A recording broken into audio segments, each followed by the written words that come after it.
You would have gotten the same rating and the other person from the priority team has got the same rating, but still you will get less hike. Okay, so we all know by now that how the appraisal meetings are taken place, right? That your manager sits with the HR and the senior leadership team, and then they discuss about your performance where you are not a part of. Sometimes the numbers, the appraisal hike is already decided before you have your appraisal meeting with your manager.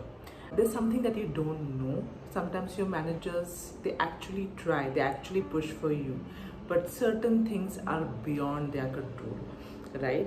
Maybe at the end of the day when you receive your appraisal letter and it's still a disappointing number, you must be thinking, your manager, did he even try? Did they even try? Maybe they could, but like I said, there are certain things which are beyond their control as well.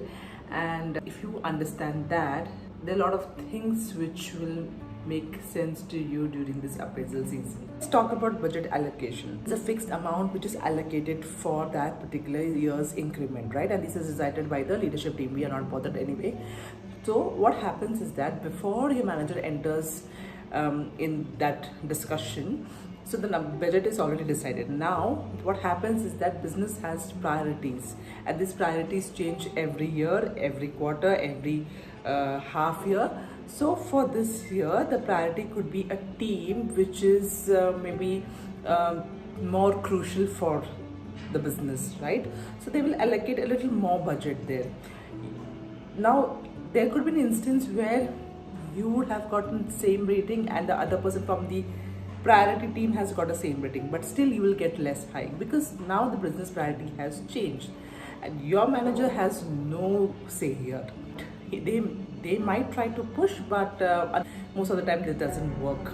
Now let's move to the second part. The second part is slightly uncomfortable. Now everyone thinks that if my manager speaks about my work properly, if he or she explains to the the deciding committee, then I'll get a good hike. No, it's not like that, unfortunately.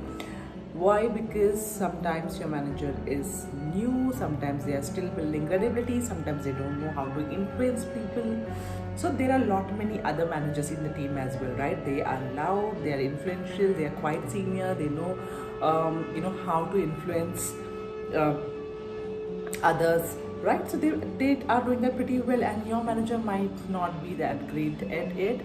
They might try to push your work, they might try to explain your work, but nobody's going to listen. Sometimes a senior kind of influences the decision, right? They might say something. They might say something that will change the perception of a lot of people. There are people who company is afraid to lose. There are people who think that there are people who are always updating their resume, are always talking to the competitors, beating them, and the company thinks that if they go, they'll be harder to replace, they are going to take our business, and we shouldn't lose them at any cost. So all the money, most of your money goes there. They get the largest chunk of that percentage, right? And someone like you and me who doesn't want to show that they are unhappy, they will work, they will stretch their work, they will complete their work, they will never speak that they are unhappy, they'll never speak about their salary growth. Company assumes that they will stay, and then nobody bothers to look at you, right? So company is not talking about fairness here. They want to think about the business risk. They want to think about who's the best performer here. I'm not saying they are not the best performer, but they know their worth, their value.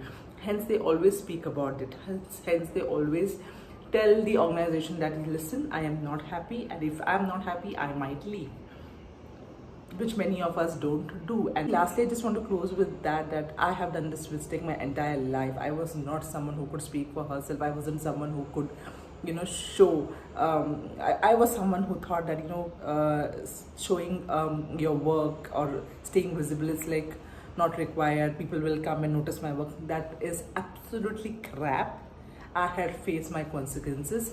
You should definitely show your work. You should be visible, because see, that's the only thing you can control. You will not grow otherwise. Take it from me, I'm telling you honestly. You will have to let them call whatever it is, let them call it politics, you don't care. You have to grow. That is the only thing that you have to keep in your mind, okay? Because you cannot control the budget, you cannot control the job market, you cannot control anything else. What you can control is this, and you have to do it in order to grow. Okay, let me end here, but before I leave, I just want to I just want one help. I want your feedback on my videos. It will be very helpful for me. So do comment and let me know, how did you find my video? Is there any scope for improvement? Do you want me to make videos on any other topic, and on any other topic? Please do that. I'll be more than happy. Thank you so much. Have a good day, you all. Bye bye.